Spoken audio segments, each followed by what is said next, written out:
மென் பொறியாளர் கவின் ஆணவ படுகொலை வழக்கில் தமிழ்நாடு அரசு மேல்முறையீடு விண்ணப்பம் செய்ய வலியுறுத்தி தூத்துக்குடி ஆட்சியர் அலுவலகத்தை முற்றுகையிட்டு விசிகவினர் போராட்டத்தில் ஈடுபட்டனர். தூத்துக்குடி மாவட்டம் ஏரல் அருகே உள்ள ஆறுமுகமங்கலம் என்கிற ஊர்ப்புறத்தை சேர்ந்த சந்திரசேகரின் மகன் கவின் கடந்த சில மாதங்களுக்கு முன்பு நெல்லையில் படுகொலை செய்யப்பட்டார். இவர் படுகொலைக்கு காரணமாக இருந்த நெல்லை மாவட்டத்தை சேர்ந்த காவல்துறை உதவி ஆய்வாளர்கள் சரவணன், கிருஷ்ணகுமாரி மற்றும் அவரது மகன் சுர்ஜித் ஆகியோர் சிறையில் அடைக்கப்பட்டனர். இந்த நிலையில் கொலைக்கு குற்றத்திற்கு தூண்டுதலாக இருந்த சரவணனுக்கு உயர்நீதிமன்ற மதுரை கிளை பிணை வழங்கியுள்ளது.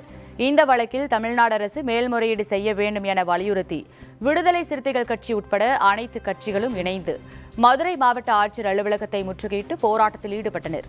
அப்போது ஆணவ கொலை செய்த குற்றவாளி சரவணனின் பிணையை நீக்கம் செய்ய வேண்டும் எனவும் தமிழ்நாடு அரசு ஆணவ கொலைக்கு சிறப்பு சட்டம் இயற்ற வேண்டும் எனவும் முழக்கம் எழுப்பினர்.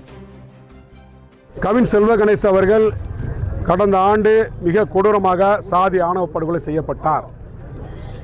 அந்த வழக்கில் குற்றம் சாட்டப்பட்ட குற்றவாளி A2 சரவணன் என்பவர் தற்போது சென்னை உயர்நீதிமன்ற மதுரை கிளையால் பிணையில் விடுவிக்கப்பட்டிருக்கின்றார். அவர் ஒரு காவல்துறை அதிகாரி, சாட்சிகளை கலைக்கக்கூடும் என்று CBCID தரப்பில் ஏற்கனவே சொல்லப்பட்டிருக்கின்றது.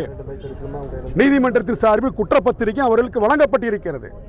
அப்படிப்பட்ட பட்சத்தில் உச்சநீதிமன்றம் வழிகாட்டுதல் வழங்கியிருக்கிறது. மிக கொடூரமான கொலை வழக்கில், சாதி ஆணவ படுகொலையில் மிக கொடூரமான கொலையாக இருந்தால் அவர்களுக்கு பிணை வழங்கக்கூடாது என்று உச்சபட்ச அதிகாரம் கொண்ட உச்சநீதிமன்றம் வழிகாட்டுதல் வழங்கியிருக்கிறது. அப்படிங்கிற பட்சத்தில் தமிழ்நாட்டில் இருக்கக்கூடிய சென்னை உயர்நீதிமன்ற மதுரை கிளை எப்படி இதற்கு பிணை வழங்கியது என்று தெரியவில்லை.